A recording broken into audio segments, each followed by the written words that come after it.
Ladies love the skin. Ow. Bring it a little bit closer. The good skin, that is.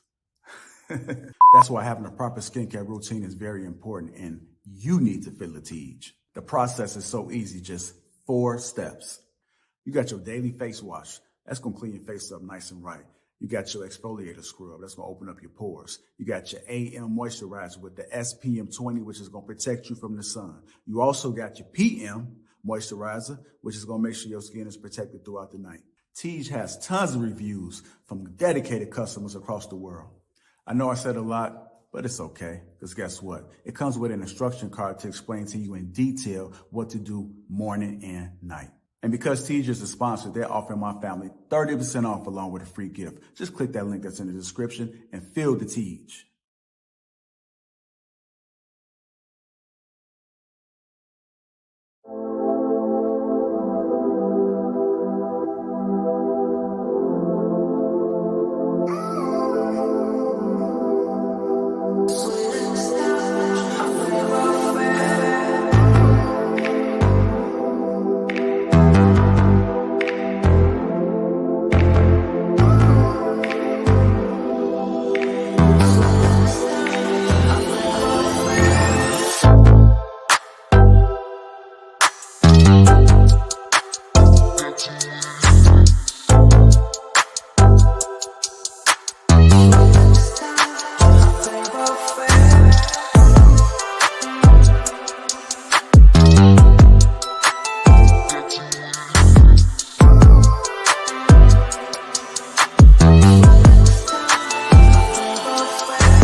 Yo, what's going on, everybody? It's your boy Trigger Mike. Happy New Year to all the people, man. I'm back. I know y'all thought I left the game or something. No, man. I did not. It's your boy Trigger Mike. I'm back, man. Glad to be with y'all on the illustrious Lapeef Network. Happy New Year to everybody. It is January 1. Let me know if you can hear me in the chat. What's going on, everybody? I see y'all. Y'all come on in. I know there's a lot of people streaming, but make sure y'all come on in. I'm gonna be on pretty much all night. My kids are home from school for 2 days. I'm sorry. My wife goes back to work tomorrow. Son goes back to school on Wednesday. Daughter goes back to school on Thursday. So yeah, we in here, man. Just flood on in, talk to your boy. I'm gonna let some people come on in. I'm gonna shoot the shit with y'all this evening.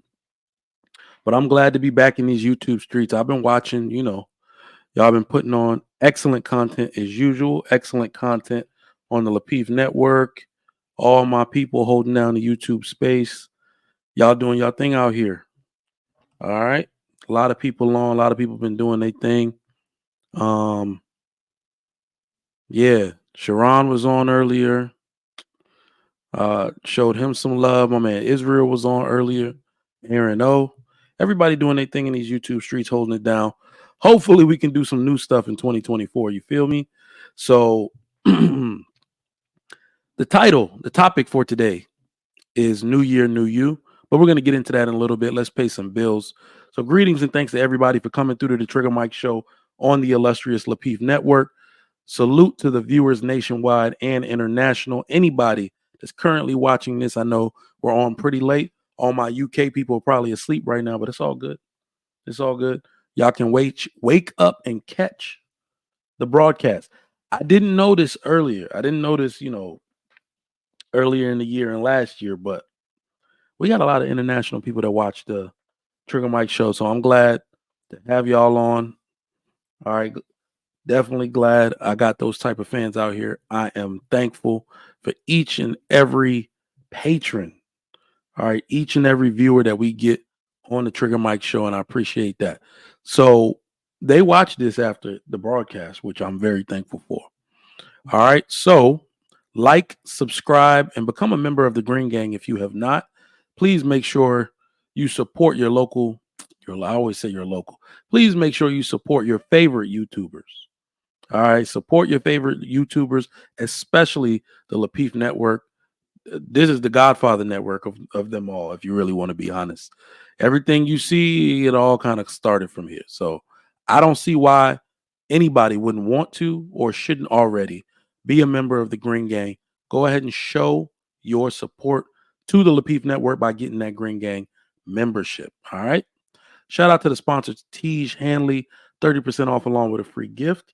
Y'all already know about that Tej Pack, uncomplicated skincare for men, but there is something new as well. That Assured Man Naturals is out as well. All right, get your beard game popping. All right, it's a new year. You can start off with a new look. All right, beards are acceptable at work now. I had a leadership training last month. The CEO had a beard. So nobody better ever give me any BS for my beard. I wear a beard all the time. And I'm gonna let you know why I wear a beard. I believe if you have the grade of hair that I have, if your hair curls like mine, like the African style of hair, okay? If you're a man and you have hair like me, it is harmful for you to shave at the standard that most working men shave. Okay, when I was in the military, just like many of you other black men that were in the military, I had to go get a no shave chit. I had very, very bad flare ups of folliculitis, the crunch bar effect underneath my neck. So no, it is 100% professional if you know how to keep a well kept beard. All right, keep a well kept beard. You can get it low cut, like look at mine. Put it close for y'all. This is a 3 guard, okay? A 3 guard. Absolutely professional, all right? So everybody can benefit from this, not just the people that wear the Rick Ross or the Lapeef style beards. Everybody can benefit from a product such as Assured Man Natural. So make sure you're getting in the chat. Get that 15% off that they're giving for those brand new products. That is a collab between him and Sugar Curls.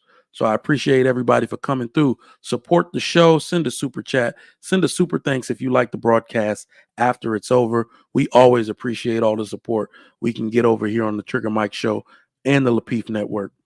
Appreciate everybody for coming through. Let's get started. I'm gonna drop that link in the chat for my people who want to come up. But right now, I'm gonna give some chat shout outs. Dale Matthew, what's going on?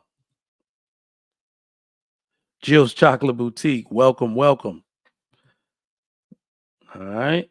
MS Best, what's going on with you? Happy New Year. My man Luis, Happy New Year. Happy New Year. You've been popping up. You've been enjoying your holiday, bro. You've been popping up in my news feed. You out here enjoying life. All right, Jolie, how you doing? Welcome, welcome. Hey, family. Happy New Year to you. RP Tipsy Nomad, Happy New Year, bro. My man Ikene had one of the biggest New Year surprises right before the New Year. Had that baby girl. Congrats to you again. New Year, new blessings for you. In fact, let's get another one. She's out of her 6-week. She damn sure out of her 6-week waiting period. All right, let's get another one of those, bro. We need another one from you this year, Ikene. And I don't know if you know, once your wife get pregnant once, it's a factory after that. Okay. We didn't even know until 2 days before our wedding that my wife was pregnant again. Okay. So I'm just messing up all here. I got her pregnant during the engagement. Then we're at the wedding. She's sitting there like trying to put her, like, what's going on? I was like, don't even take the pregnancy test. It's gonna, nope, she took it. She was pregnant. Back to back. You don't even know. All right. So hopefully we can get that popping. Okay. Smell goods. Shaving profile. That's another name for it. In the Navy, we call it a chit. So I don't think the Army uses that word. We call it a no shave chit. And oh snap. And if you don't carry around the doctor's order in your wallet, you in serious trouble. And look, they didn't crack down on it everywhere, but you can't have it lined up. It has to grow. Like there's a way to get around it. Don't like have it seriously lined up. Tell them to leave it natural and go over it with like an eyebrow razor, but don't take it too close and don't have the line like all, but always leave the middle right here natural. Always leave the middle right there natural. So if they ask you why is it lined up on your cheeks, you tell them no, they were just cutting hair off of my face, off of my cheeks, but they did not line up this area. So they was cracking down. I was at a reserve station in Norfolk, Virginia. Where's your no shave chit? HM3. I was like, oh shit. I don't know. Nah, but I had kept it in my wallet, luckily. It got water on it, everything. I had balled it up, folded it nice and small, put it in my wallet. Those people won't plan. Yep. You will have to go shave right then. Don't style it up. Don't do none of that. So, yeah, this would probably pass because I left the middle natural to give it that more, I didn't shave look, and I let it grow all the way down to the bottom of the neckline. Right there. But yeah, growing your hair out as a black man on your face is good for your skin. Okay. Oh, smell goods. Put the whole word here. Pseudofolliculitis barbae. That's what it's called. That's what you need the chip for. All right. So let me get into some stuff. Ikene, I see you in the back. I'm gonna drop the link again so y'all can come up and chat with me on this new year. The title for today is New Year, New You. What are you leaving in 2023? And this may seem like a topic that is pretty natural, but no. I wanted to talk about some real stuff today. Okay. So My holiday recap. What did I do? Just got off a cruise, man. A week-long cruise. That joint was dope. Left out of Galveston, Texas. My brother and his wife and their 2 boys flew in. He got toddlers. He got a 2-year-old and a 1-year-old. I really enjoyed my nephews.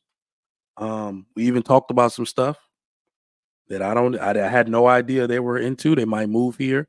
They interested in buying some land where we all build new homes on. I was like, okay, that's pretty cool. That's pretty cool if they want to get that popping. So we'll see or later this year if that's something they want to do. Because me and my wife were going to buy a new house this year. So if they want to do it this year, we'll do that. If they want to push it out a little bit, we'll still buy our new house. So good possibilities on the horizon. Excellent, good, wholesome family time, man. I really enjoyed spending that time with my brother and his family.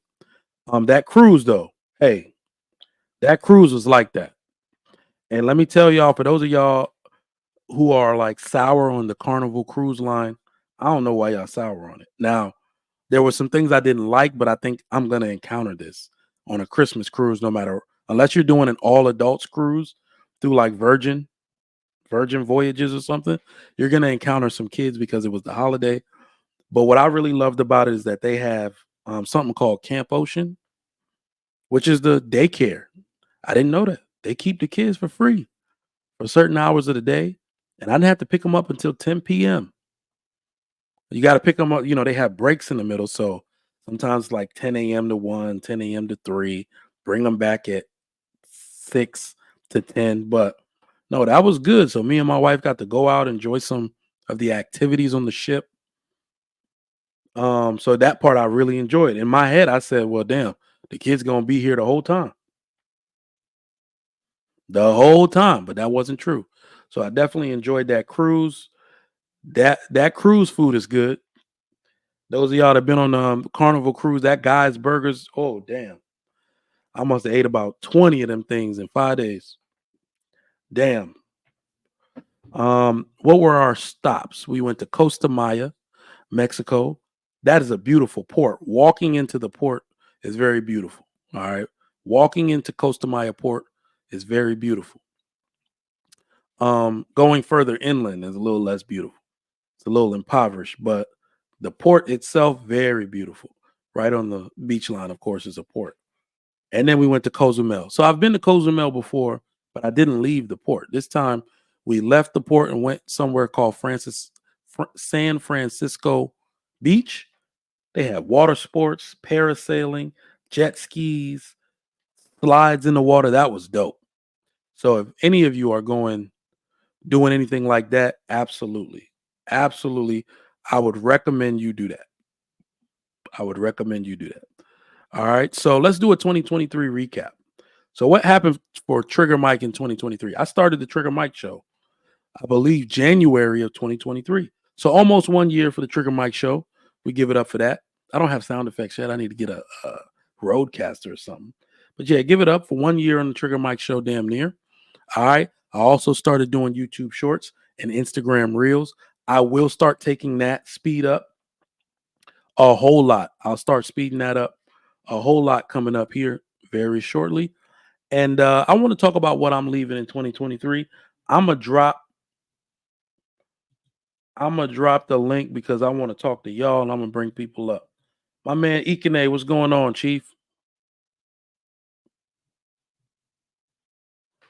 Not too much. How you doing, my brother? Oh man, I'm good. Happy New Year to you. Happy New Year to you, bro. So you guys enjoy the cruise? I think we're taking one next year. I haven't decided yet. Oh yeah, we were definitely we were booking the next cruise or like reserving the next cruise rather. In the car on the way back. yeah. So that means you guys really enjoyed yourself. So that means you guys really had a good fun. Good time. The kids loved it. We loved it. So everybody wins, you know. Everybody wins. Yeah, I want my daughter to grow, and like you said, the next child might be coming. We're trying to work on that, so we can have maybe a year apart between them, a year and 3 months apart between them. So we're gonna be working for child number 2. But I want my daughter to grow up, so that she can have memory of it. Exactly what I said, So, bro. Exactly what I mhm. said. That's what's If you up. go like that, they might never have the memory, and it's like a waste of money. They won't. At least they'll have the pictures though. So, my nephews were Yeah. 1 and 2. So with there, we took a lot of pictures. So they'll be able to see it. Oh, okay. So yeah, it was Oh, good though. All around good time. And the one thing I could sense is that my brother and his wife, they weren't waiting to take vacation just because their kids were young. So even though the baby has to come, you might need that vacay for you as well. for real? Yeah, yeah. You get cooped up in the house, work is kicking your butt. You might need that vacay for you. You know what I mean? So Wow. I was discussing with my sister the other time. I think that was like sometime last year. So she told me that we went from Kanu to Lagos. Oh, that we went from Kanu to Lagos and we flew. And I was like 1 year old. And I told her, damn, I didn't even have any single memory of that. mhm. Yeah, because I was thinking that I flew for the first time in my life when I was like about 22. And she's like, no, you flew when you were like 1 year old. Damn. So because I didn't have any of that memory, that's why I'm thinking maybe I should wait for my daughter to actually have a memory to be able to do that. Yeah. I think so. That'll work. Yeah, but guess what? We can do it because vacation doesn't stop. You know what I mean? You can It always does. do another vacation, travel more often. Yeah, I'm trying to go to I don't even know. Maybe I will ask you one day to tell me the best cruise vacation to take. Any advice? You know what? I've only been on Carnival cruises. I went once in 2014. That was okay. This one was a lot better. That one was also a Christmas cruise. Yeah. So, um, I will say I've heard things about Royal Caribbean and all of that, but I'm gonna be honest. It depends on who you ask. But just look at the what we did for the first time this time. I don't think we really did much of it last time. Mm-hmm. Go to a lot of the adult after hours type of activities. So now Yeah. everything is run through an app. So you can see the schedule of what's going on the ship. Just put your phone in airplane mode and turn on the Wi-Fi, and you'll be able to at least see, the dinner menu from there. You'll see what the excursions, you can book excursions through there. Um, the adult stuff at night, like, we saw Pierre. I don't know if you remember the movie Baps. Yeah. We saw Pierre, the comedian. He was very funny. Mm. He was on the boat doing a comedy show.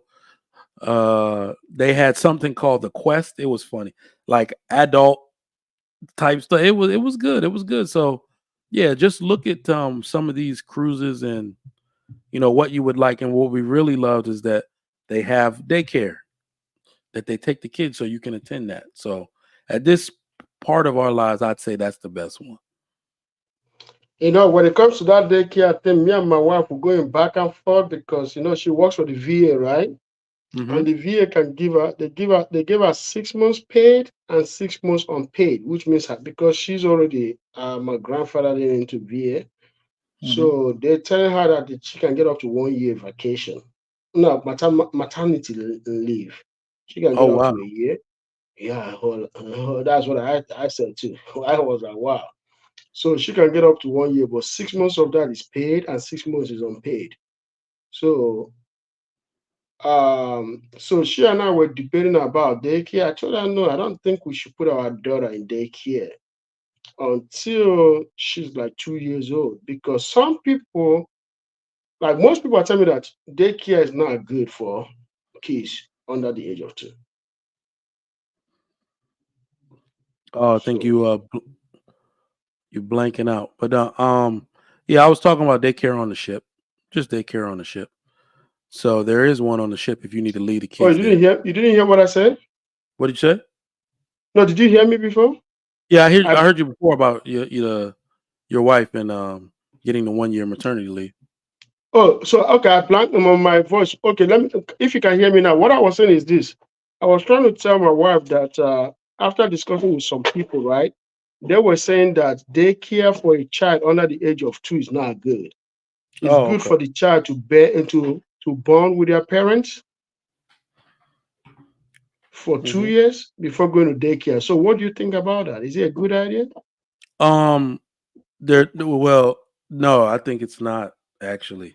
It's different. It's different. So I know what they're trying to say, but there's two. Um, so I think my wife is actually uniquely qualified. Um, what you'll notice right now is that there are a lot of COVID babies that were born during COVID when everything was locked down. Hmm.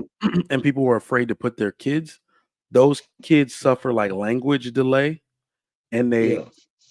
because they weren't put around their peers in daycare or any like they were isolated from their peers. Hmm. So it is good to bond with your kid. Don't get me wrong. That part is right, but you'll also notice that there is a strong need for them to have what is it called? Play dates and peer to peer like development. They need to be around their peers of the same age because I saw I think a daycare statistic that says once like one kid start walking, all the other kids will start walking within a certain amount of time. You know what I mean? Like that. So you'll start to have delays if they're only with you all the time and they're not around any other kids. That happened to my nephew, the one that's 2 years old. So he's basically like a COVID baby, like around that time, and he was just in the house with his parents. So he was, and my wife said, kids are supposed to have their first 100 words by like, I think, don't quote me, I think it's age 2, but kids born in that era have a severe deficit. They only had like 20 words. So, some of them will have language delay and, may not be able to get out of it easily, all of that. So I will say, yes, it is important for you to bond with the child, but it's also important for them to be with their peers. So I would say, consider like half days or something at a good daycare, or if you can get into some kind of situation where they're having constant play dates with their peers in your neighborhood, that will also do the trick. But they need to be around their peers. That's essentially what I'm trying to say.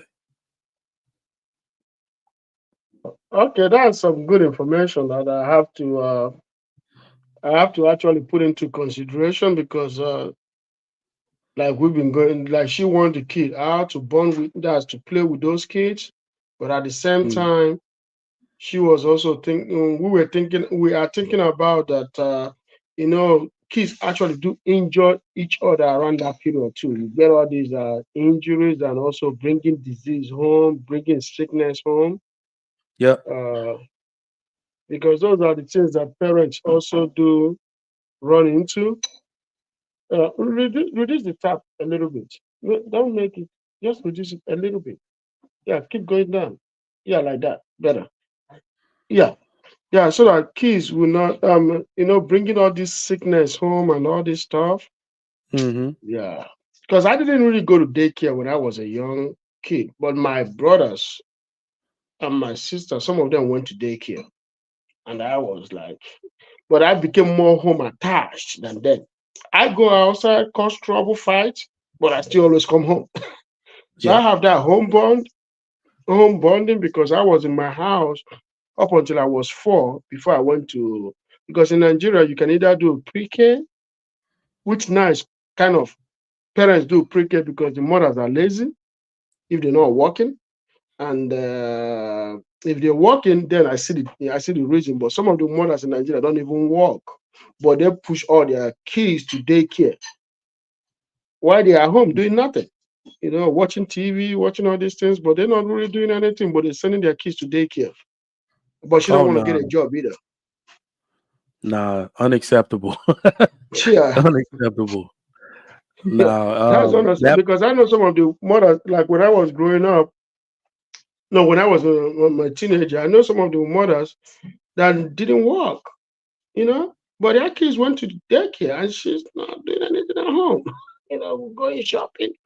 Like it's a couple of them, and but you can also see that generation, right? mhm, Most of the men that time made money, so most of their women stayed home. But the intention was for the women to stay home and raise the kids, but they went and put the kids in daycare. But I didn't go to daycare.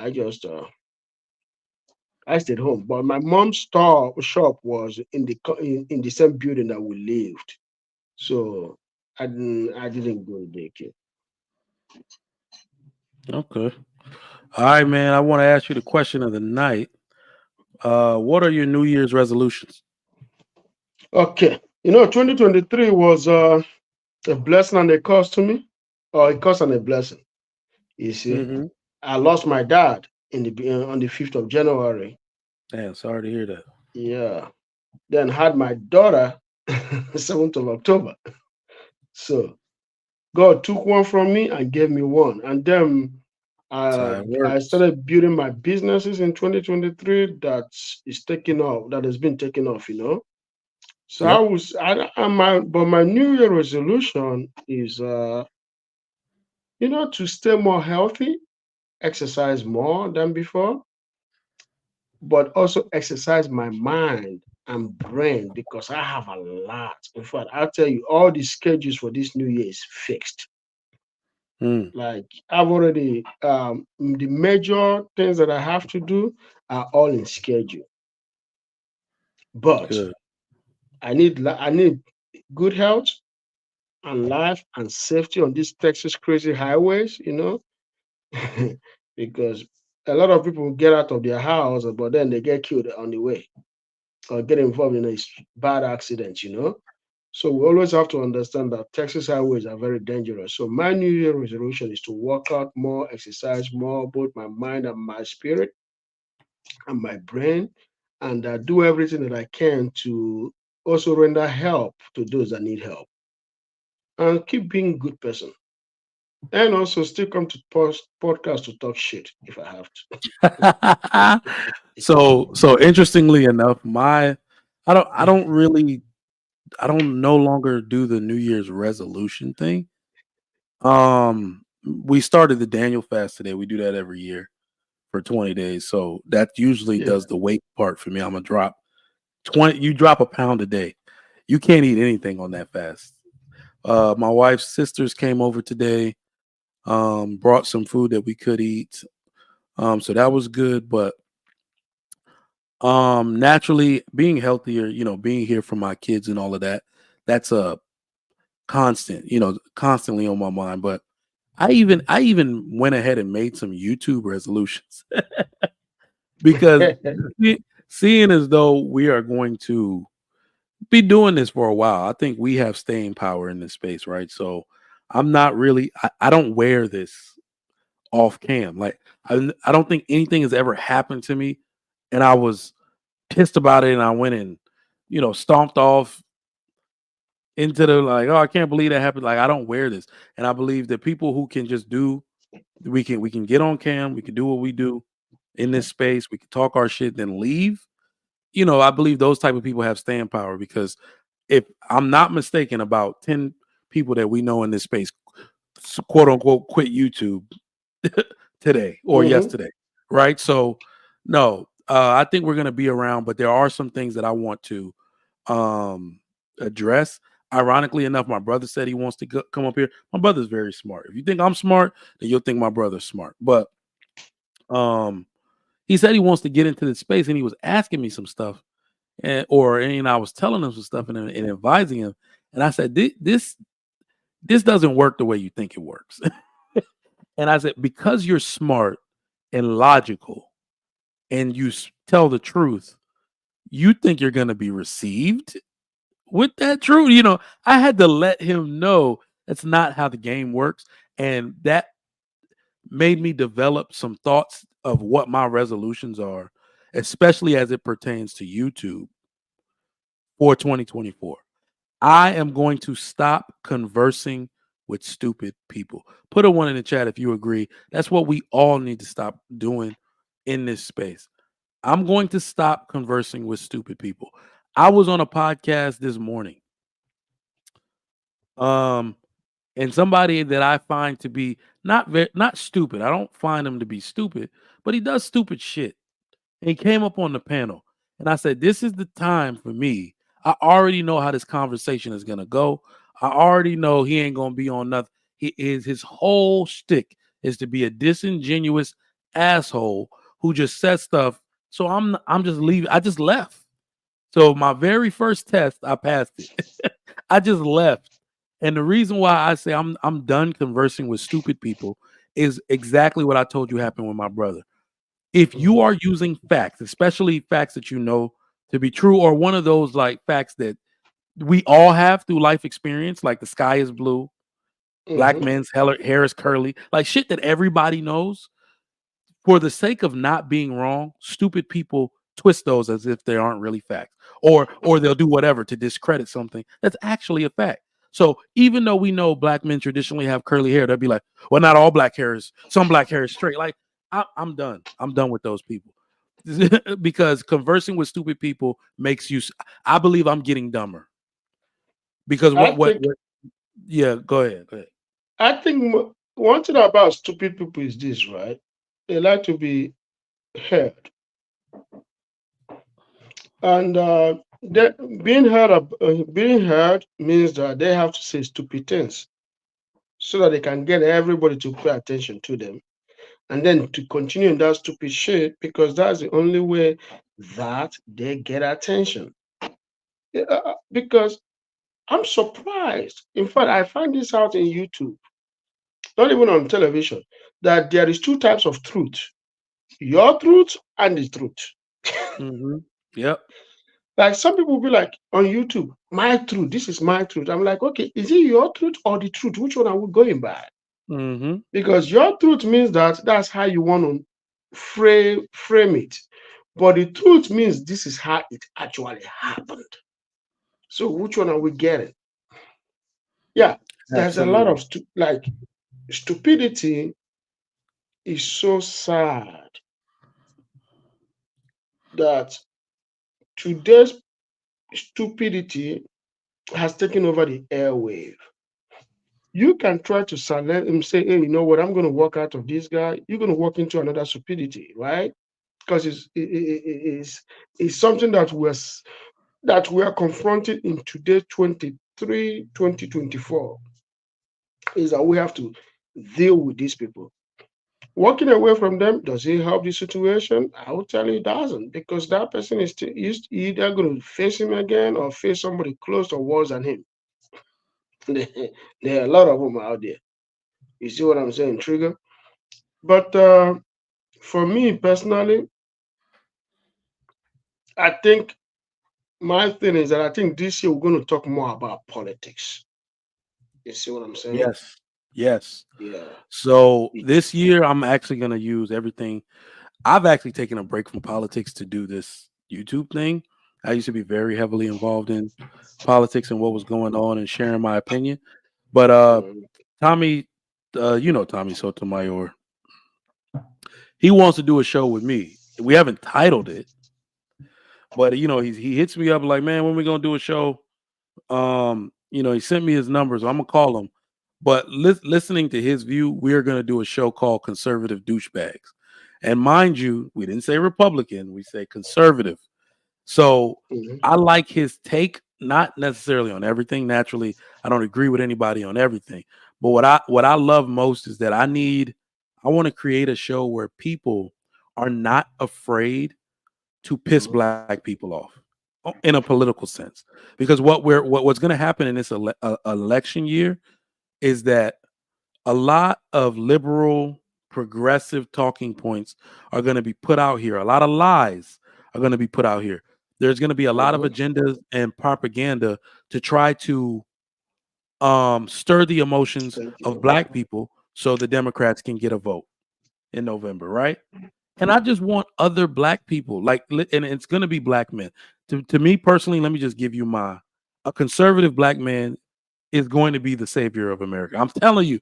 I'm talking about from the like a presidency standpoint, or what a conservative black man is going to be the savior of America. I feel it. I actually believe that, and I just think that it needs to be a group of black men that people respect, that are well spoken, articulate, can be educated or experienced in whatever their different walks of life, that come up here and let you know straight up bullshit propaganda. Not they will take whatever it is, it can even be Republicans say it. They challenge it. It'll be the Democrats saying it. They'll challenge it, immediately and tell you why it's bad for black people as a whole. I think Tommy Sotomayor can do that better than anybody I've ever seen. I know I can definitely do that well. So I look forward to, that's something y'all can look forward to if he agrees to do that show. I don't know what other show he got in mind, but that's a show. If he agrees to do it, I would say, hey, you should do it, because I will come up every day, and I think we're all going to come up, because I got to tell you, right? I am looking forward to stuff like that, because we have to, and if if other channels can also do that, which I think they will do, because this is an election year, I think it will serve a great purpose, because black people need to stop voting for their feelings. As a businessman, I think it's high time that we're going to start telling our people to vote for interest, because we talk more about interest. If you're somebody that work 9 to 5, yeah, you might think about your feelings, because to you, as long as you get paid and you go home, that's all you care about. But I got to tell you, it doesn't help the society.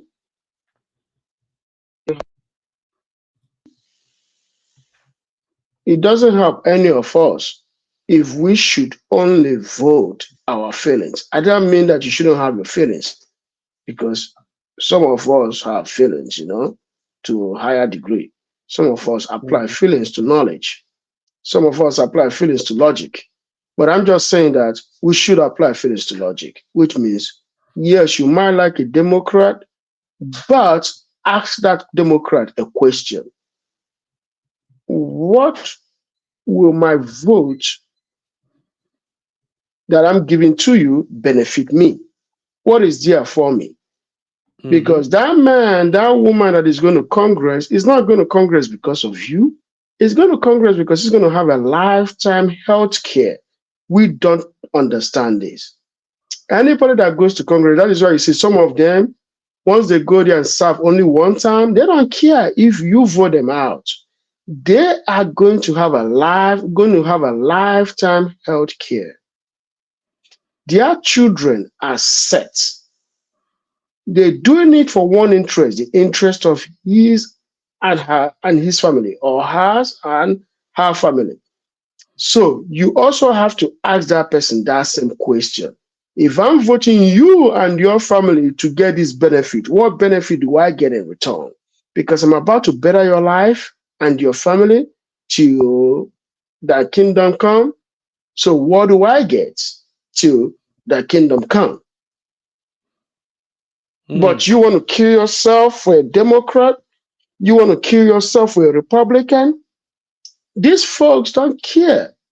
Even if they get one time, if you make a mistake and let them get just one time, that's it. That's all they need. That's all they need. They being in Congress more than one time gets them two things: to be able to get a free parking at the Reagan International Airport. They get a free parking at the Reagan International Airport. And they get recognized. People call them, people come to them, they sign all those people, they make their phone call to, make things happen. It's a thing that they derive, but what is there for you? That's the question you got to ask these people. Is it going to benefit my business? Is it going to benefit my employment? Is it going to benefit my kids? What is it going to do for me? It might be millions of you or thousands of you voting for this individual, but I tell you, almost every 10% of the voters have almost the same interest. So in 100%, you have group of 10, right? So each 10 represent 10%. Each one represent 10%. Each one represent 10%. So you have 10 interests. Almost 10% of the voters have similar interests. It might be crime, it might be security, it might be more better school in the black neighborhood, it might be good running water, it might be many things, but you always have that 10% that share common interest. So don't be scared to ask that question. Even if it's your brother that is running for Congress, ask him, hey, bro, what's my benefit? If I'm going to vote for you, what's my benefit? We gotta get rid of all these sentiments. That is very true. Let me go over my next YouTube New Year resolution. All right. I have a resolution to stop letting people derail convos. So one of the things that I was actually doing while I was taking a break, spending time with family and all of that, I was watching back a lot of my own lives. All right. So if you don't do that in your area expertise, if you do anything with playback YouTube, I'm sorry, with media, you have to watch your own stuff and critique your own. You got to critique your own shows. You know what I mean? Critique your own broadcast. So, right around the beginning of when I started this YouTube, there's an echo. Mute up real quick. Econet, there's an echo. I was doing a lot of YouTube, all over the place. And then when I started doing my own show, I was doing a lot of shows. I was hosting a lot, hosting different shows, hosting my show. And I had what I like to call stream fatigue. I would really be up in the daytime. And then if Lapeef needed me to do some stuff in the night or the next day, somewhere along that stretch, if I hadn't slept, if I've been going a total of 12 hours, I would just be fatigued. And I just allowed so many people to derail shit. So many conversations just went left or this way or that way simply because I was tired and I did not have the bandwidth any further to just fight them. And what I realized is that there were a lot of streams that were ruined. They were ruined because of assholes and false narratives and people not wanting to be wrong and derailing the conversation because they feel like they're about to lose. And I said in 2024, no more. If I get the slightest inkling that shit is going on, I'm just gonna drop the person, man. I'm gonna intervene and be like, yo, we're not doing that shit. Stay on topic, or I'm gonna have to drop you down. Because watching, I was very disappointed in myself and disappointed in the person for doing it. Because sometimes it was the same person coming up on different broadcasts, derailing the convo. And then, it was one of those things where you do it once, shame on you. You keep doing it, shame on me. That's the way I feel about it now. It's shame on me if I could keep allowing disingenuous, bad faith actors onto these panels to derail our conversations, especially when it's substantive and we're really getting to the bottom of shit. That's the only reason I'm up here. Not only do I want to talk about hot topics and things like that, I actually want to get to the bottom of them, decipher them. What do they mean? How can we work around that in our lives collectively? That's the shit I'm about. And that derailing the convo, that just killed my spirit for a little bit. I'm not gonna lie. What do you think about that, Econet? Oh man, I gotta tell you this, right? Trigger Mike, if you want to lose half of your viewers, man, stop the derailment. You're gonna these folks, man. Half of your viewers love controversy. You see what I'm saying? I dislike those derailment. It kills me. I hate it. I want us to stick a message. Just stick to the message. Let's have that conversation. Let's have intellectual conversation, right? But half of the viewers are not that intellectual. Some of them come here for the drama.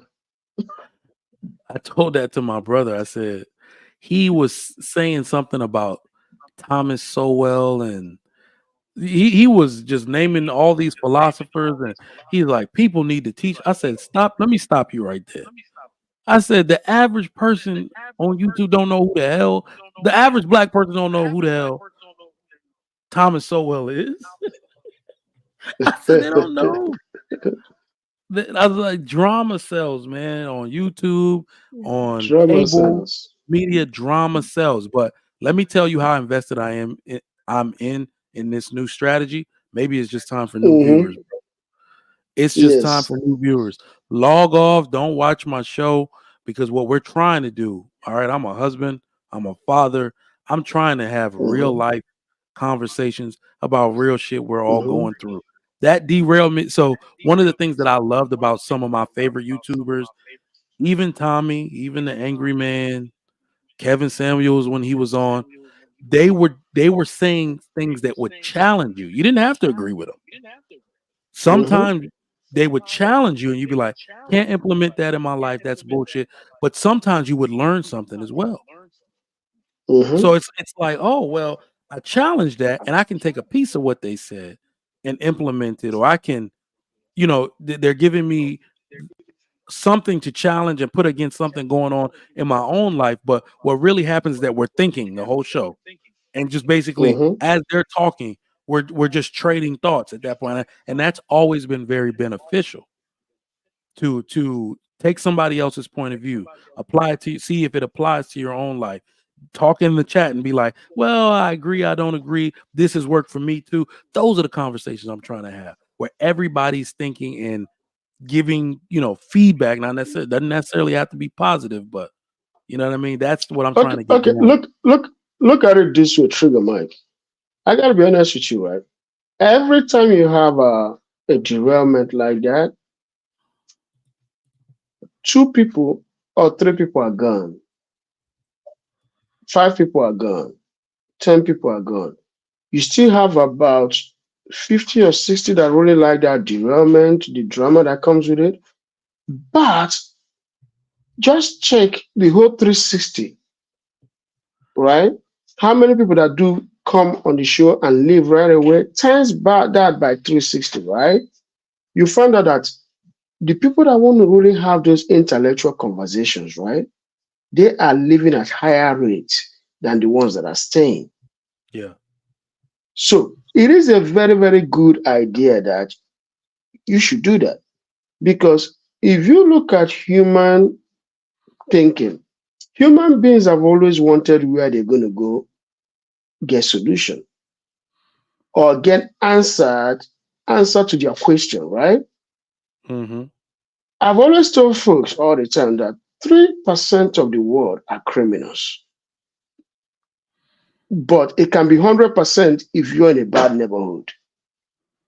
Or it can be 0% if you're in a Mm-hmm. very wealthy neighborhood, right? But if it can be 3% if you take the whole statistics of everything, then you find that it's only 3% that are criminals. But those 3% are causing the trouble that we undergo today. And the 97% don't even know what to do with those 3%. It's almost 300 million people. No, about 1.2, about 2.2 million people, 220 million people of 8 billion people. You see what I'm Mm-hmm. saying? Yep. But that very small number is causing a whole lot of damage. Big time damage. So what do? We as a society have to build a world or have a conversation where it becomes academia. Make it an academic conversation. Because once you make it an academic conversation, the smart ones will be coming here to listen to you. And I got to tell you, you might not get that 1 million view, right?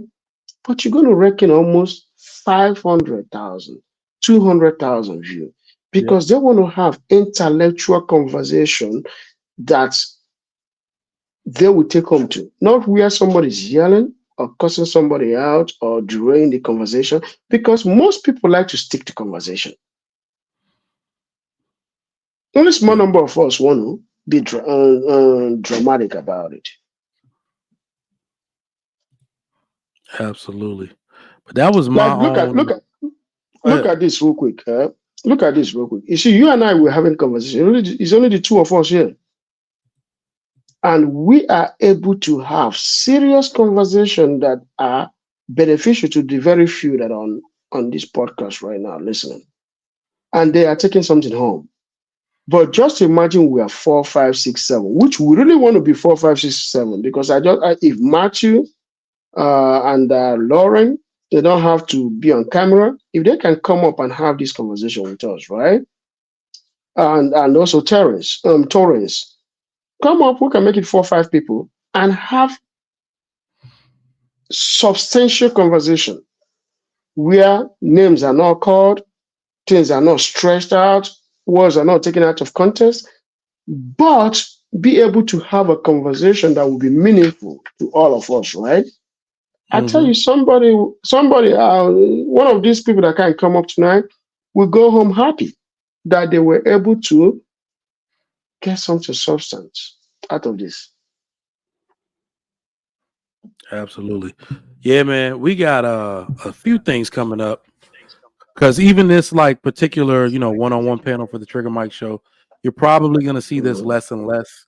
I'm going to start doing organized panels. I got a few shows that I wanted to wait until the new year to debut. I finally got some help. What people don't know is that I've been talking about it since September, that I have a few shows that I want to do that I've written already. One is called Messy Questions. Another one is called Married in Real Life.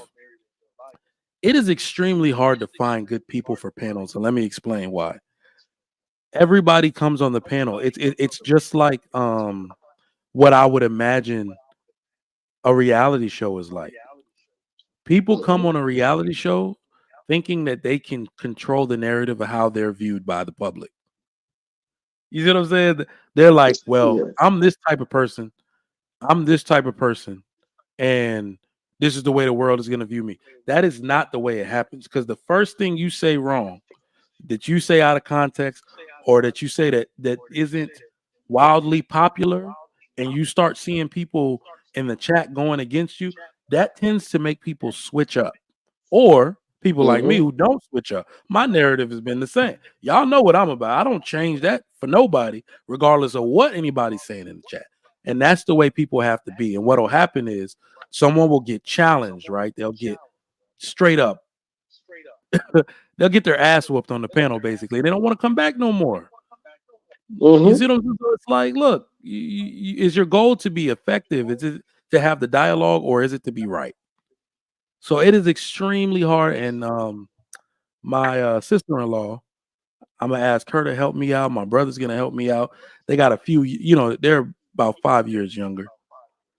So they got people in the age, in that age group. I'm gonna start enlisting help from some people on Instagram. Like, hey, who do you think will be a good fit for this show? I need somebody with this type of personality. Whoop-de-whoop. But no, I'm really gonna dive into that rather than doing the Trigger Mike show every day. So what I didn't even realize before is that I can't do the Trigger Mike show every day in order to do those shows. That it's a heavy lift. It takes a lot of behind the scenes work to get that done. You remember you and I were talking, I think sometime last 2 months when we were talking about collaboration, right? For the politics and business conversation. Actually, we can do that once a week. I would say we'll put a time on it on a day. I would say maybe probably on a Wednesday night or maybe Tuesday night. We can do that. So it's going to be politics and business. Then what we can do actually is to bring panel. We might have maybe 1 or 2 people join the panel and have conversation, because sometimes you want to have just like Lauren was asking, is it going to be closed panel? Sometimes yes, sometimes it got to be closed panel, because if you do it closed panel, you want to be able to control the narrative and also be able to control both the time and the shenanigans that do come with open panel. So that is a very good idea. It can be closed panel. But because one thing that I really want you to do, Trigger Mike, if you ask me, you live out there in Houston. So there are a lot of black folks in Houston and people with national name that you can actually bring to the panel. And even in your house, you can set up a studio or maybe have a one-on-one panel with that person in an area where they can come in, just like these guys do. You know, those two guys. I forgot their name. Highly initiated. You know what Already I mean? initiated. So Yeah. no, Lapeef has been talking about. So that's actually his preference. He loves in person. He loves Mm-hmm. in person panels, in person Yeah. interviews, and all of that. Houston is, Mm-hmm. to be honest, it's the most perfect market for that. Houston is Right because now, I don't know why Lapeef is in Chicago. It's not even utilizing that close panel. You in Houston, you need to utilize it. nah, he's not in Chicago, but mm-mm, Oh, okay. I thought he's in Chicago. nah, but JR, I thought JR is in Chicago. no, he's not in Chicago. But Oh, Houston okay. is a dope area for that. Now, the reason I had stalled on it was because I'm trying to get my college roommate. He is affiliated with the woman that has the largest African wine bar. Like Mm-hmm. she has a wine bar in, where's the Oakland Stadium? It's right around the Ram Stadium in is it Inglewood or something like that? Okay, so okay, Oakland Stadium. That's by No, the not Oakland. It's it's by like Inglewood, California, something like that. And Okay, talking about the yeah, well, SoFi Stadium in Los Angeles. no, the LA Stadium, their stadium. It's And that's Inglewood. That's Inglewood. she has a black one, yeah, a black owned wine bar that serves African wines, and it's dope. Mm, I met her at his wedding, and I said, let me, if I want to do something like that, because I don't want to do a club anymore. I used to throw parties in clubs. I used to be a club promoter, a very good one mm-hmm, too, when I was younger. And I was like, I actually don't like that type of vibe anymore. Those things get shut down incredibly quick. Not as quick in a city like yep, Houston, but if you're a black owned mm-hmm, business playing urban music, just understand that the slightest infraction will put you on the chopping block. You always have to look at your business as if it has a shelf life. They don't come for the white businesses or the top 40 electronica club. They don't come for that the way they come for urban venues. mm-hmm, So I said, let me do mm-hmm. something a little more chill. Things that have that mature vibe last. They last just as good as the white ones. They don't attract thuggery or nothing like that. So as Mm-hmm, much mm-hmm, or at all, right? So, but what I wanted to do mm-hmm. was integrate the podcasting with that, to where the podcasting is actually going on through a glass, through an enclosed area, but you see all of the atmosphere of the wine bar in the back. So that's why it's Oh, taken me a while. that's beautiful. That's Yeah. beautiful. So no, I got a You lot see, of people to draw from here. There's a lot of wine bars that have that type of vibe that I'm looking for. So yeah, we're definitely gonna get it popping. yeah, because one thing that I know is that Houston has a lot of black demographics and A lot. what it's I mean, just a lot, black people a got lot, money too out here. That's why it's like, a okay. whole lot, a whole lot. So Black people the in black Houston have more affluent. money than the black people in Houston have more money than the black people in Atlanta. They might argue that, except that black people in Houston have too much money because you have a lot of the difference between Atlanta and Houston is this: Atlanta is fake it until you make it. Yep. Houston is And that the Miami. money is there, And, and and what Miami, and and Los Miami. Angeles. Those are fake it till you Yeah, make it areas. So yeah. Houston, it says DC is the number one. DC is all black and everybody works for the government. So that's why everybody Hmm. says, like, oh, but they just have more black people. If you want to see what the Hmm. black rich and to also be fair, the black rich here are also Africans. So it's the African American affluent and the African affluent mixed in the Yes, Houston there's area. more diverse Let me money. let me tell you when I knew I was somewhere different. In Houston, so where I'm from Virginia. I'm from the 757. All right, Virginia Beach, Yeah. Virginia. In that I area, used to if you see I a used to live on Bentley 240. Flying Spur, if you see a Rolls Royce and you see a black person, it's Allen Iverson. It's Michael Vick. It's Mm-hmm. 100% a super famous sports figure because that's the only person that can Mm-hmm. afford it. In Houston, Mm-hmm. Texas, if you see a black person in one of those cars, you're not gonna know who that person is. You don't at all. At all. You At that all. it is the son of a guy that that Mm-hmm. works oil. Like I've seen Mm-hmm. some 20-something years old out here with Bentleys in Mm-hmm. my neighborhood, actually, Mm-hmm. which is Mm-hmm. really weird.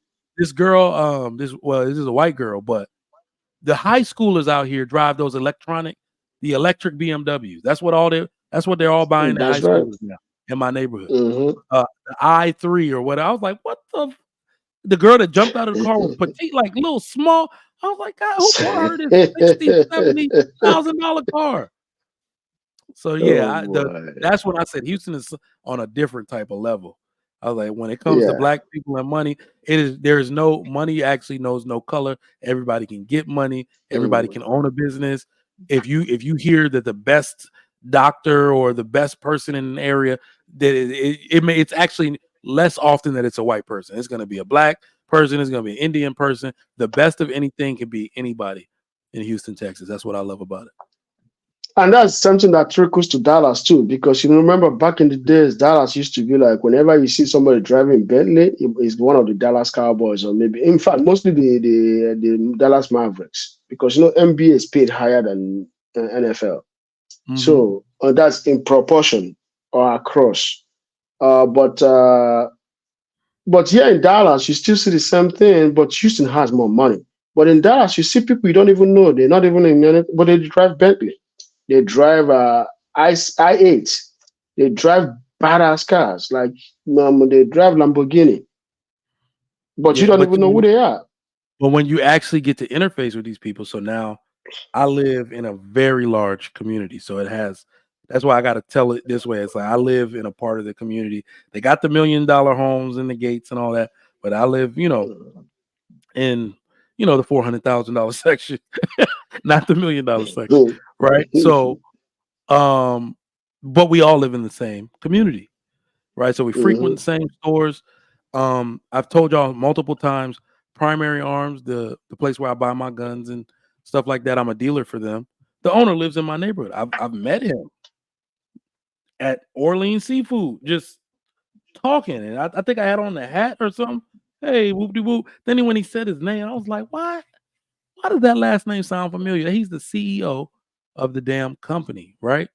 And meeting those people and getting to talk to them and what people do for a living, you like, damn, people making it out here. Geologists. Well, if you find somebody who makes a ridiculous amount of money, they're likely in oil and gas. It's very It's oil and cyclical. gas. It's Texas money, old money, cash money. My neighbors got divorced about 2 years ago, and she just lives there. So this is the funny part, because when I told somebody this, they didn't believe me, because it was like, who would tell you all this? White people, when you talk to white people, they tell you all their business. So the lady They didn't open their tell me. mouths. The lady didn't tell me. Her father told me, because ever since they've been divorced, her mom and dad, like, they come like every week. They live in San Antonio, but they'll come every week down to spend time with the kids and her. So I was just talking to her father in the middle of the street one day. The husband make over $600K a year. So he left. He's like, because he still likes to do. They still talk, and he's like, I hope they get back together one day, because she's not gonna find nobody better than him. She's not gonna do that. He flat out said that shit. She's like, she's not gonna find anybody better than him. But he's like, man, this dude, you should see his car. He got the top of the line Lincoln Navigator. So whatever, black on chrome. The black, they call it the black edition. It's Lincoln. like black. That he got with the black wheel. He bought I guess he pays her child support, but she mismanaged it. I don't know if you Oh, remember months ago, it was like 6 months ago. I was sitting here and my blinds were up because I can see straight out the front door. They were mhm. repossessing her car. Ooh. So I don't know if he stopped making. Well, yeah, he stopped making payments on her car, let it get repossessed. She's all embarrassed because they were asking me for the footage from my doorbell camera. They thought somebody stole the car. Um, I guess he was just being an asshole. But then um bought her a better car. He bought her the Lincoln like Aviator or whatever. Yeah, so I'm like, damn, this dude got money. He's just a regular dude. You should just see him. I'm like, Jesus, these dudes. And he's like, man, he's been making that. He's never brought home less than $600K a year. I was like, God, jeez. Went and got this fly ass condo in the Galleria overlooking everything. Man, that dude probably living his life.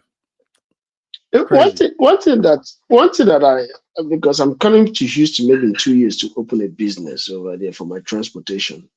One thing I found out because I was trying to move out of Texas to California, but then I had to turn around after COVID and look into Texas. Man, I said to myself, Texas have some shitload of money here. There's It too does. much money in Texas. It does. And the thing about California and Texas, they're both very rich states. But California rich is mostly on credit rating, credit card, and things that the government can see. But in Texas, a lot of money in Texas is under the carpet because Texas oil and gas has too much money. So you don't see the actual value on paper. But it's a lot of money in this state. So when I was looking at it, I see that a lot of companies are actually making a lot of money when they come to Texas. Let me give you a case in point. Look at Top Golf. You know, Top Golf started in Dallas, right? Yeah. So just right behind my apartment, where we used to live on Melody Lane, that's off of by the other side of North Park Mall, across the highway from North Park Mall, was actually where Top Golf started. So for 12 to 15 years, right, Top Golf only was situated in that location, serving the Highland Park and the Preston Hollow billionaires and millionaires. So they come to Top Golf. They can play professional game, right? They have all this big stomach. They can't really do stuff, but they want to stay away from their house and they stay away from their wives and maybe hook up with a side chick, right? So that's Yep. why Top Golf is there. But guess what Top Golf did? By 2008, 16, 17, we reduced that water. By that period, right, Top Golf find out that they can actually make money by branching out. Then they went to Fort Worth. Within 1.5 years of Fort Worth, guess what? They opened one in Frisco. Then they went to Hope, Texas, which is just down the street. And then they went to Waco, Texas. Before you know it, now within 10 years, less than 10 years, Top Golf has opened over 20 branches across the country. There is a I've shitload of seen money in Texas. I was at homecoming. I saw they put one in Virginia Beach. I was like, God damn.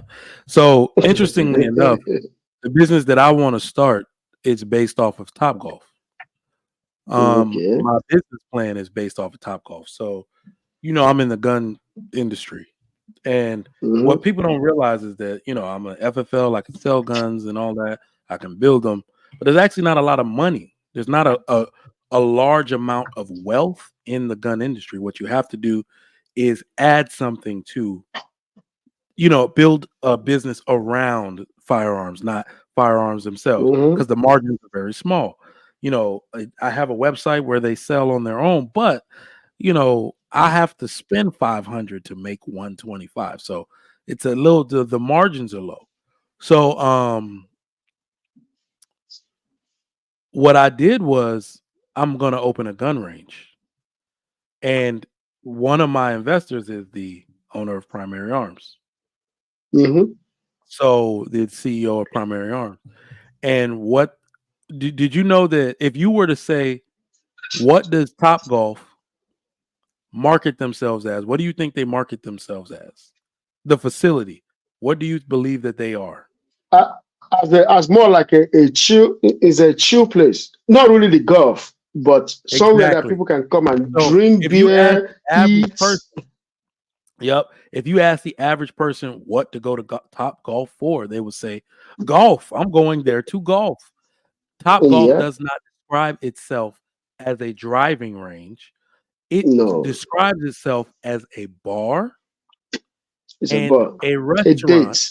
with a driving range.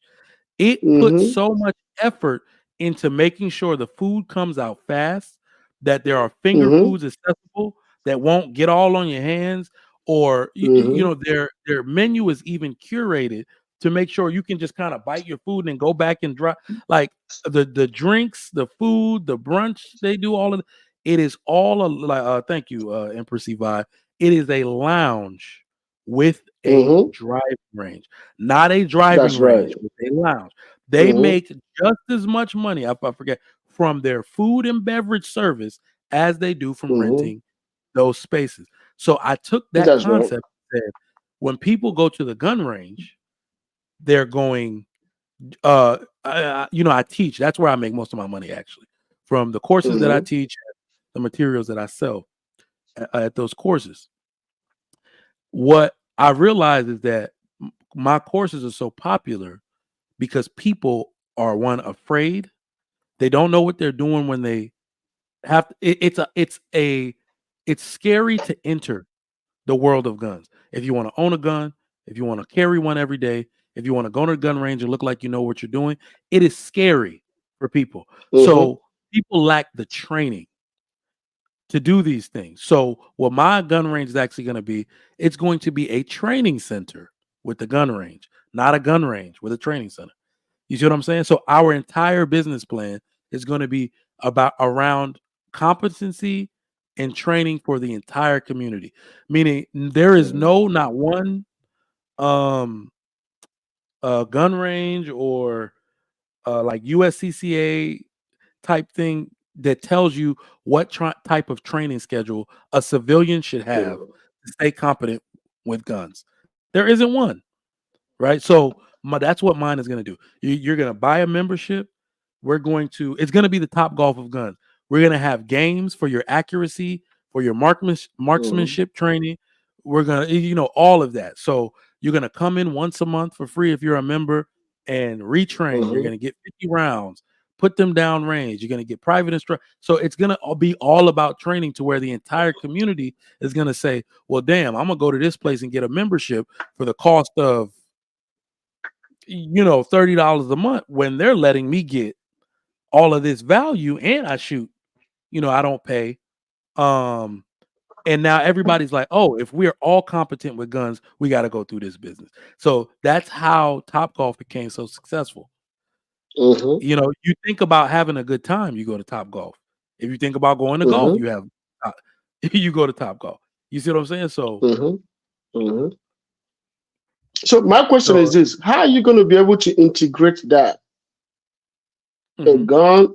Can you integrate that Top Golf concept into it by integrating God, food, and alcohol? No. So take out the food and alcohol. Well, you actually don't have to take Yeah, out the food. No, there's a spot that I was also looking at that's what I called. was thinking. There was a spot I was also looking at. It's in the DC area, DMV. I mean, not DC, but the DMV area. It is a Yeah. gym, a restaurant, and a gun range. So it's a sports metroplex type of thing with a gun range in it. Mm-hmm. Uh, so you don't necessarily have to take out the food part. I would, but what I'm really saying is that it's not about the food and beverage. It's a lounge with a driving range. We are a training center with a gun range. So what I'm saying, our primary business is not the gun range or selling guns. It's the training of individuals who will then buy more guns and frequent the gun range because of the training that we've given them. Right? So Mm-hmm. people frequent Top Golf because while you're waiting on your lane or You in the bar drinking. I've never spent less than $100 in Top Golf. Like they'll be like 45 minutes. What you gonna do? Stand there for 45 minutes? No, I'm gonna take my ass to the bar. I, And grab I some go food to and sleep. drink. I'll take my butt to the bar and be like, I haven't even eaten yet. Or let me just get some of these pretzel bites. Like, you see what I'm saying? Mm-hmm. So that is the service that they're providing. They know that they will funnel people into people. I've watched the whole game before my lane was ready, my area was ready. So they know that's what I'm trying to do with it's called mini shot. I'm gonna call it mini shot. But no, it's gonna have everything integrated to it. So we're gonna be the gun outfitter. Like, when you go somewhere to get something tailored, like people buy guns, don't even know what they're buying, don't know Mm-hmm. the size they need one for their hand. They'll buy a Glock Mm-hmm. 19, and for a big dude like me, yeah, Glock 19 is simple to carry. But a woman be like, no, this is a little too big. I should have got something smaller. So we're gonna be like a gun outfitter. Once you get the training, you understand what the size of a gun is for, the concealability of it, what you use a gun this size for. Should you use a bigger caliber, smaller caliber? All of how much does that ammo cost? You'll receive so much Mm-hmm. training that we will outfit you with a gun for every purpose that you have. And no, you can't mix alcoholic beverages with guns.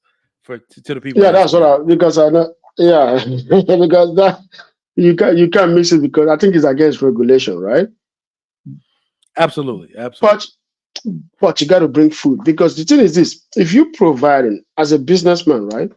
If you providing free membership to this gun enthusiast, right? You got to have a way that you are right because the thing is that you got to have a way whereby you realize about 300% in order to make it a serious viable business. Okay, they're not paying for membership, but you got to have food because if you have a busy area where people are coming there to do gun range, but you're also serving food in that premises, they might bring their boyfriend or girlfriend or sometimes their kids, and these kids want to sit somewhere. The boyfriend want to sit somewhere. The girlfriend want to sit somewhere. They don't want to stand beside you watching you shoot gun all the time, right? Yeah, I think that's your beverage. Beverage, I think non-alcohol, and food. so. Sugar, man. Mine is going to be a standalone. And it's going to be a standalone. And I'm actually trying to do I don't, you have these in Dallas, as a matter of fact. They're called like master plan Mm-hmm. communities. So there's those huge Mm-hmm. communities where, they'll build it's done by a developer, thousands of homes. Yeah. They always put a Walmart or a Target or a Mm-hmm. HEB to anchor the neighborhood. So, right. So Yes. I'm trying to use that model. So what you're talking about more so requires a gun club where you buy land. Mm-hmm. The gun range is on one part of it. It's like a country club. Gun range is on one part of it. The restaurant is in the front in the beginning. But no, I actually don't think if I'm not mistaken, I don't think you can do food and firearms in the same. I don't. I think it has to be separated by as many walls. It's a lot of logistical Oh, oh, difficulty there. oh, oh. This is what I was actually saying. Okay, as somebody that has been exposed in sketch because I'm a design engineer, right? So Hmm. if you come like this, you have an entrance that comes into the building. So Yep. right at that entrance, the building is demarcated into two, right? Mhm. There is the waiting area where food and all these things are served. And then when you go into the left, then there is this area again that you have people sitting waiting for their turn to be called to shoot. Then you have the gun range after that. So Mhm. this area, the main entrance demarcates the food area and the waiting and the golf area. And I'm sorry, and the gun range area. So they're not going to be a mix together. That's not what I'm saying. But what I'm saying is because you want this to be your crazy driven profit establishment. While that one is people that want to go shoot. Like somebody's asking in the chat, no heavy food. No, you got to have heavy food because these people, heavy food is where you make your money. You can't make money by snacks and fries. Their family members are coming there with them because you want a business that you're going to establish whereby the business will make them, not force them, we give them the option of bringing family members, right? So those family members, some of them don't want to watch you shooting guns. They've seen you shoot gun many times. But hey, they can eat, right? You that is shooting the gun don't have to eat the heavy food. But the people you brought can eat the heavy food and smoothie and non-alcohol beverage. That's what I'm just saying. Got you. No Does it doubt, make any man. sense to you? No, I Does it make see what you. sense? I think that I went to Texas Gun Experience in, damn, it's in Frisco. Yes. There is one, even one by the Lapeef Airport. They are almost everywhere. Yeah, I was on the way Yeah. to the Love Field. No, I was driving. No, Grapevine. It's in Grapevine. Oh, Grapevine. Okay. So yeah, I went there, and that was a pretty large gun range. I don't know if they have food or not.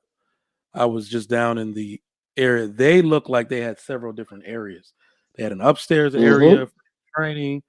So yeah, I've Mm-hmm. seen the way it can go down there. So yeah, Yeah, man, that's good exactly what I'm idea. saying. So Yeah, I'm that's exactly working. what I'm saying. It's actually the pitch deck I need to finish for additional investors. Um, I'm working with a dude the dude that Mm-hmm. consults for all of the new gun ranges. He consults for the biggest gun range company in the U.S. called Range USA. He's actually a small investor too, and he's the one who did that huge gun range in DC where he plans it out. So my space is Okay. not going to be that big, only because less than 10% of shooters shoot past 15 yards. So it's actually gonna, that's why you see those huge gun range with 50-yard. They get all this space that not only costs to build, so it takes the price of the range up to like $3-4 million to build. I'm trying to stay under 1.5. So yeah, it is. So the space is gonna be limited. Have no idea if I'll be able to fit something like that, but we'll see. But yeah, man, I'm actually about to go to bed. My children went to sleep about 2 hours ago, which means they'll be up early. My wife is out for work at 6 a.m. So I enjoyed talking to you, bro. I'm about to be out of here. I'm about to be out of here too because my stomach is growing. I got to eat. But guess what? I'll be honest with you. This is one of the I would say, the best conversation we've had in Lapeef for a while. No Oh yeah, interruption, no man. I anything. told you But it's the start of the year. it's the start of the year. Go I'm ahead. I'm not gonna be on that. And like I said, I don't really mind if I lose viewers at this point, because I'm trying to gain Mhm. different types of viewers, people that's on the same stuff we on. I love some of the people we got in our chat, especially right now. They're intelligent people, able to Mhm. extend the conversation, able to lend some of Mhm. their different. You see what I'm saying? They're able to lend their expertise in the chat. So those are the only Mhm. conversations I'm really interested in having. And that's, Mhm. I guess, to the title, what I'm trying to leave, because remember, we do fail at this every year. We fail at something. I'm trying to leave the very dumb conversations in 2023 that lack Yeah. value, the educational value, that lack any kind of worth. I am going to try my best to leave all of those conversations in 2023. I'm not interested in having them anymore. Yeah. Yeah. All right, bro. It was good talking to you. Good talking to you, bro. You have a good All night right. and happy New Year to you and your family, bro. Happy New Year to you, your wife, and the baby Mm. too, man. Holla. Yeah. And to the guys on the panel, on the chat, happy New Year to all of you. Yeah, yeah. All right, y'all. It's a good way to break in the new year. All right. We didn't get that many viewers, but people are going to watch this after. I'm not very popular in the algorithm right now because I took such a huge break, but it's all good, man. I'll holler at y'all. Keep doing your thing out here. It was a great conversation. Thank y'all for participating in the chat. Make sure you get that Assured Man Naturals if you are growing a beard. All right. Something that you could put on your New Year's resolution list is to grow a beard or get the good stuff for it. All right. Assured Man Naturals, King on top, beard, face, and body moisture lotion, oil, cleanser, balm. We're doing big things over here, man. Y'all be good. I'm gonna try to go on another time this week. Anybody that's interested in being on the Messy Question show that I got coming up, hit me up on Instagram at Trigger Mike Show or hit me on my YouTube.